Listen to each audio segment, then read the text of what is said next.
임진왜란의 경랑을 온몸으로 통과했던 한 선비. 평생을 의리와 절조로 살며 전란 속에서도 조선의 학문과 도를 잇고자 했던 인물. 그의 이름을 모신 서원, 그 정신을 품은 자연. 오늘 우리는 임천서원을 걷습니다. 안녕하세요. 안동 MBC 송나영입니다. 한국의 글로컬 인문공가 서원 백선. 오늘은 학봉 김성일 선생의 정신을 품은 임천서원을 만나보려 합니다. 그 길을 안내해 주실 영남대학교 최광수 교수님 모셨습니다. 안녕하세요. 안녕하십니까.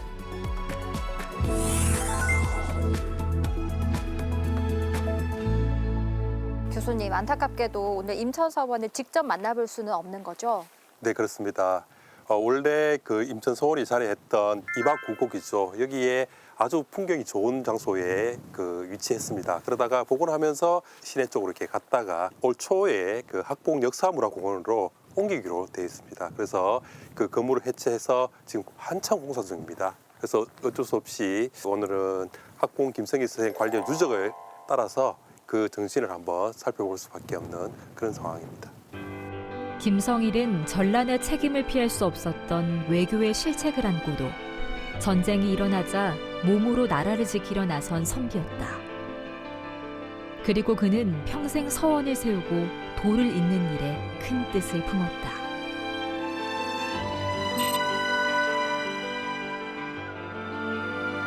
저희가 자리한 이곳이 학봉 종택입니다. 정말 고풍스러워요. 네, 좀 그렇죠. 아주 고풍스럽습니다. 네. 학봉 김성일 선생을 한마디로 표현하자면 어떤 선비였나요? 우리가 역사적 인물을 평가할 때 얼마만큼 그 국가적으로 또는 사회적으로 또 공적으로 기여했는지 이게 하나의 기준이 됩니다. 그런 기준을 봤을 때 학봉 선생님은 아주 부합하는 그런 인물이죠. 그래서 한마디로 요약하자면 의를 실천했던 아주 전형적인 그런 인물로 볼 수가 있겠습니다. 그런데 임진왜란 직전에 통신사로 가서 일본 정사를 파악한 후에 전쟁이 일어나지 않을 거라는 외교적 판단 때문에 비판을 받기도 했었죠. 네, 맞습니다. 실제로 약간 그런 부분도 비판받는 부분도 사실입니다. 근데 우리 역사를 평가할 때 단순한 부분만 봐서는 곤란합니다. 그 전후 사정을 이렇게 알아야 되는데 그 내용은 친구인 유성룡의 징비록에 아주 상세하게 이렇게 기록이 되어 있습니다. 그래서 그 사항들을 보면 왜 학봉 선생이 그런 말을 할 수밖에 없었는지 충분히 우리가 공감할 수 있는 그런 부분이 있습니다. 훗날 유성룡의 징비록에 남은 기록에 보면 학봉은 왜적들이 끝까지 동병하지 않는다고 장담할 수 없었으나 황영길의 말이 너무 지나쳐 중앙과 지방의 인심이 놀라고 당황할까 걱정되어 그것을 해명, 가뜩이나 불안한 전국에 민심이 무너지면 능히 적을 방어할 수 없다는 신념에서 그 같은 주장을 했을 것으로 보고 있습니다.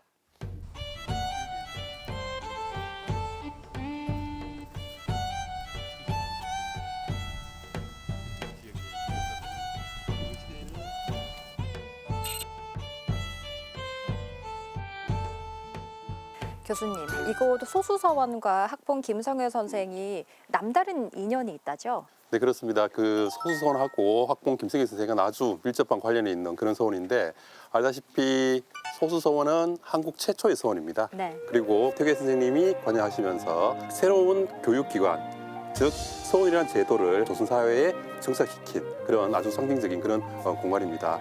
그래서 퇴계 선생 제자들이 많이 여기 와서 공부하는데 학봉 김성일 선생도 오영재가 다 모두 여기서 공부를 했고 다들 과거 시험에 급제하는 그런 성과를 보였죠. 그 이후에 다시 퇴계 선생한테 본격적으로 입문을 해가지고 더 깊이 이렇게 공부를 하셨던 교육기관입니다. 그렇군요. 왜 김성일 선생은 서원 건립에 적극적이었을까요?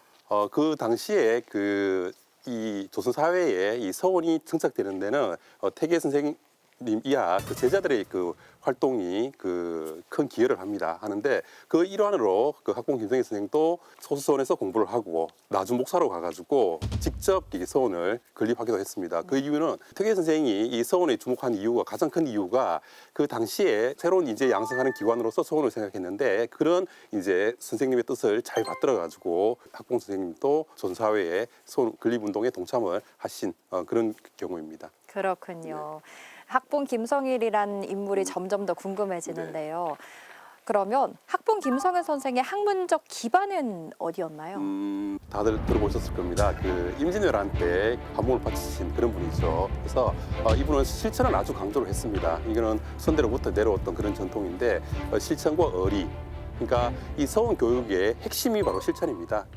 그리고 수양이고 거기에 아주 롤 모델인 분이 바로 그 학봉 김성일 선생님인 거죠. 그러니까 서원 공부를 통해 가지고 심성을 수양하고 또 현실 정치에 참여해 가지고 직접 그 정치를 했던 분이다 보니까 이 서원 교육과 뗄래야 뗄 수 없는 그런 관계에 있는 그런 분입니다. 임하구곡은 임천 서원을 둘러싼 자연과 문화의 중심축이었다. 선비들은 이곳을 유람하며 시를 읽고 마음을 닦았다.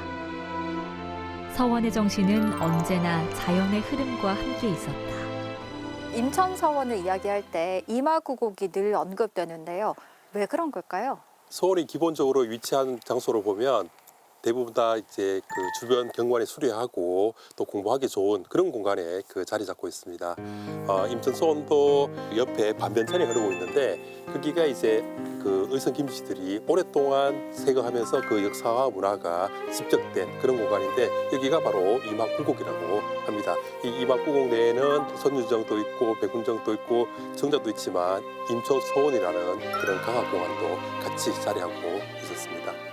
백운정과 선유정은 선비들이 자연과 버터하며 마음을 갈고 닦은 최적의 장소였겠군요. 네, 맞습니다. 이 서원이 위치한 장소가 대부분 보면 경치가 수려하고 또 조용하고 공부하기 아주 적합한 그런 위치에 있는데 마찬가지로 이 반변천 구간에서 임하구곡 내에 가장 절경이라 그러면 이제 선유정하고 백운정입니다. 의성 김씨가 오랫동안 거기를 이제 경영을 하면서 풍류도 즐기고 공부도 하면서 공동체 문화가 있는 안동의 양반 문화가 그대로 이렇게 녹아 있는 그런 건축물입니다. 임천서원의 역사는 임호서원에서 시작되었다. 김성일을 기리던 위패는 시대의 변화 속에서 여러 서원을 옮겨 다녔고 마침내 임천서원에서 그 자리를 찾았다. 교수님, 이곳 종택 사당에도 모셔져 있는 학봉 선생의 위패가 임천서원에도 모셔지기까지 숱한 사연이 있었다고요?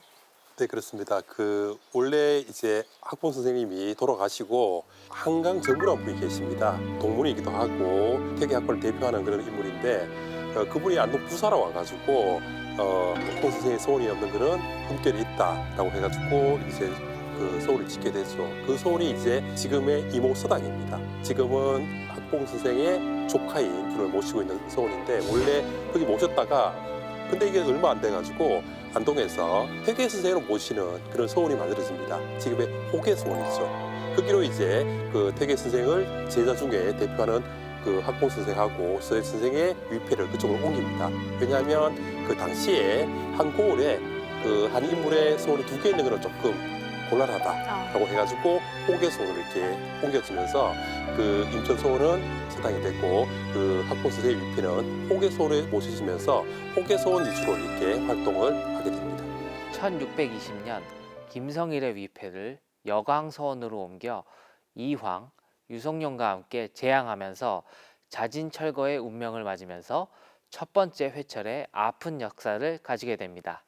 그렇게 자진철거된 지 240년 만인 1856년 복설되었습니다. 그러다 7년 만에 다시 흥선대원군의 서원 철폐령에 임천서원은 회철되는 철퇴를 맞게 되죠.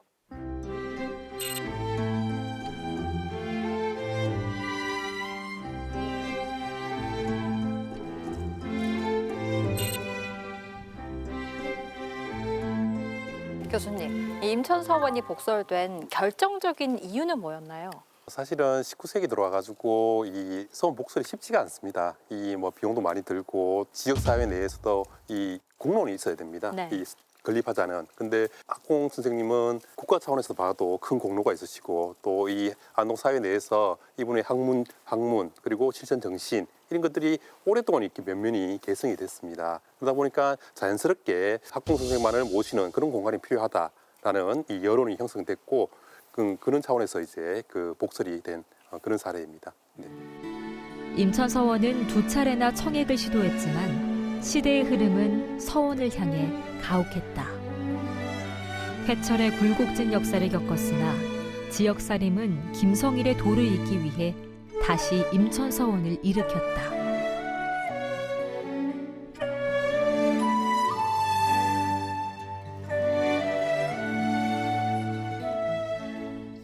임천 청액일기라는 기록에는 임천서원의 비운한 역사의 한 단면이 여실히 드러나 있는데요.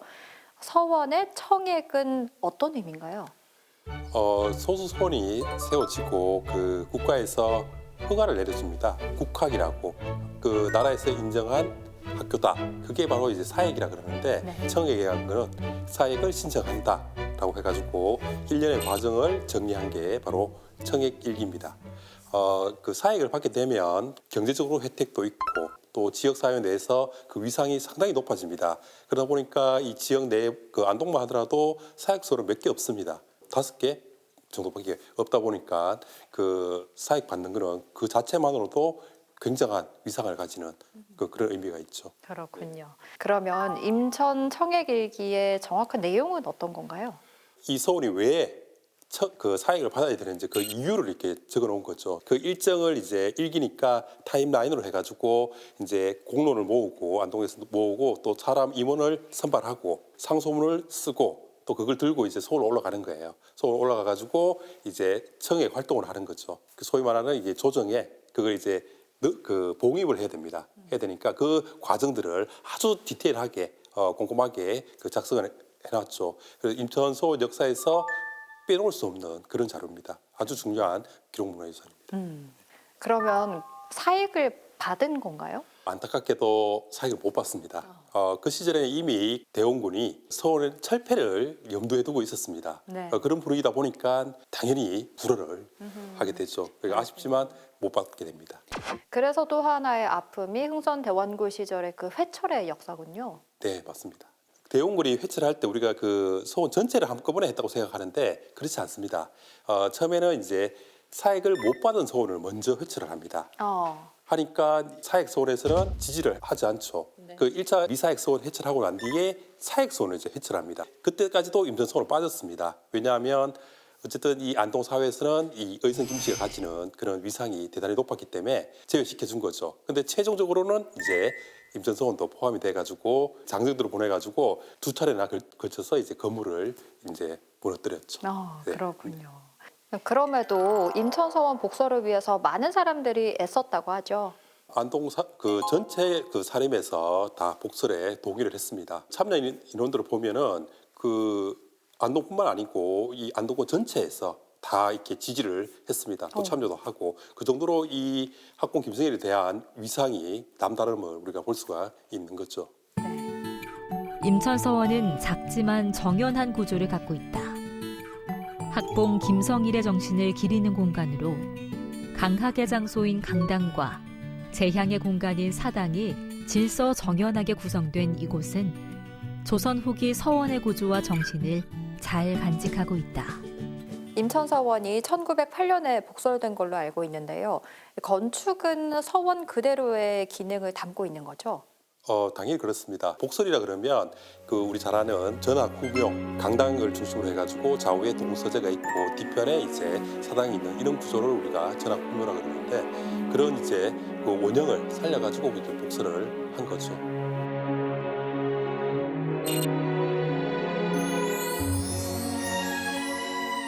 이곳은 여전히 재향의 기능을 다하면서 학봉 김성일 선생을 기리며 서원의 의무를 이어가고 있는데요.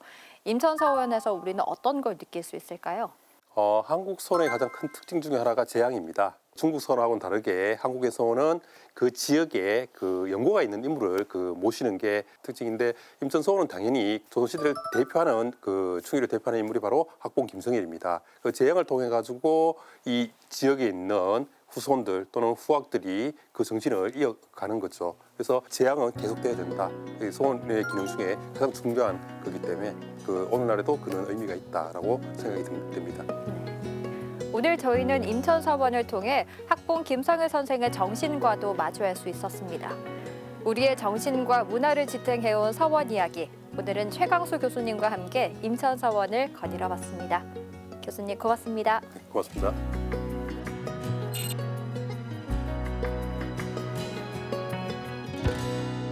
서원은 단지 과거를 기억하는 공간이 아닙니다. 지금도 절의를 지킬 선비의 정신을 기리고 삶의 기준을 다시 세우고 있습니다. 산은 예전의 산이 아니지만 정신은 예전 그 자리에서 우리를 기다리고 있습니다. 임천서원, 그 이름처럼 물길 곁에 세운 학문의 전당은 오늘도 그렇게 유유히 흐르고 있습니다.